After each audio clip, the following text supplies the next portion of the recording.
जी नाज़रीन, इस वक्त सदीक जान को अदालत ने बरी कर दिया है और अदालत से रिहाई के बाद अब कंधों पर उठाकर उनको बाहर लेकर आया जा रहा है। इस वक्त आप ये मनाज़र देख सकते हैं।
कौन सा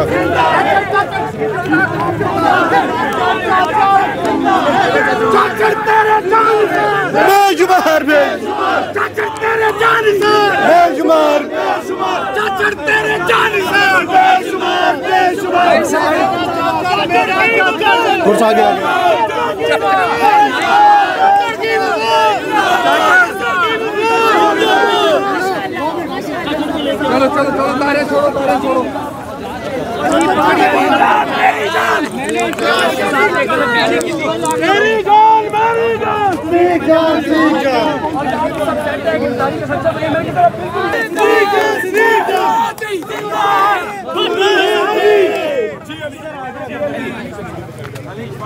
कब तक लड़ोगे केस? जब तक बढ़ते रहेंगे। देखिए बात सुने, अदालत में वाज़ेह तौर पर कल ही बता दिया गया था कि ये एक फौजदारी मुकदमा ना बनता है। अदालत ने ये यकीन दहानी कराई थी कि ऑनरेबल जज साहब ने कि मैंने वाज़ेह तौर पर बगौर मटीरियल को देख लिया है, मैं कन्विंस्ड हूँ, लेकिन मैं फेयर अपॉर्चुनिटी ताकि प्रोसिक्यूशन को इतने बड़े मुकदमे में कोई गिला ना रह जाए कि मैंने उनको एक चांस दिया कि वो जितना ज़्यादा जोर से अच्छा मुकदमा बनाना चाहते हैं वो बना लें। उनको मज़ीद चांस दिया गया। पहले भी वो फेल थे मेरी नज़र में, उसके बाद फेल हो गए। ये एक बिल्कुल genuinely as per the law, as per the guidelines of the higher court, supreme court की रोशनी में फैसला किया गया। ये मुकदमा जो है वो अब हकीकत के मुंह पर तमाचा है। मजीद खुदा का वास्ता है लोगों को बोलने दें, इनके हक को जो कॉम्प्रोमाइज न करें। मुंह पर सुनना है आप जरा अनवर रजा साहब से भी बात कर लें। नेशनल प्रेस क्लब के सहाफ़ी जिंदा है, जिंदा है सहाफ़ी जिंदा है। बहुत शुक्रिया सबसे पहले। अब ये बोलेगा कैसे?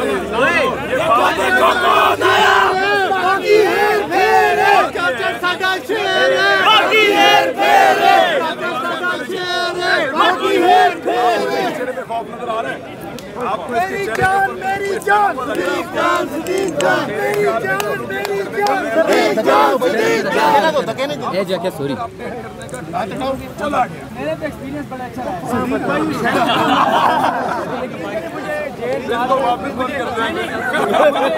मुझे हवालात में जाके नाज़म है कि मोबाइल आपके पास यार कितने साथ हो 9 बजे तक सोता भी है। अच्छा भाई वो शर्म मिल गया। वैसे हम सब शुक्रिया अदा करते हैं और जब भी कोई साथी पकड़ा जाता है अली इशफाक आगे सामने अली इशफाक मैं जाने से पहले अली इशफाक के पास जज जो है जवाद अब्बास साहब, उनका बहुत शुक्रिया। उन्होंने आज जिस तरह से उन्होंने फिर एक चांस लिया था प्रोसिक्यूशन को कि अगर कुछ चीज़ें तो निकाल के लिए आए लेकिन उनका भी बहुत बहुत शुक्रिया जवाद अब्बास साहब। यहाँ पर ये कहूँगा कि कल हम ये कहते रहे कि जो फैसला आया उसमें मजलूमों के जख्मों पर नमक छिड़के, लेकिन आज मैं ये कहता हूँ इधर आ जाइए, के हौसले बुलंद कर दिए। मेरी जान मेरी जान मेरी जान मेरी जान मेरी जान मेरी जान मेरी जान मेरी जान मेरी जान मेरी जान मेरी जान मेरी जान मेरी जान मेरी जान मेरी जान मेरी जान मेरी जान मेरी जान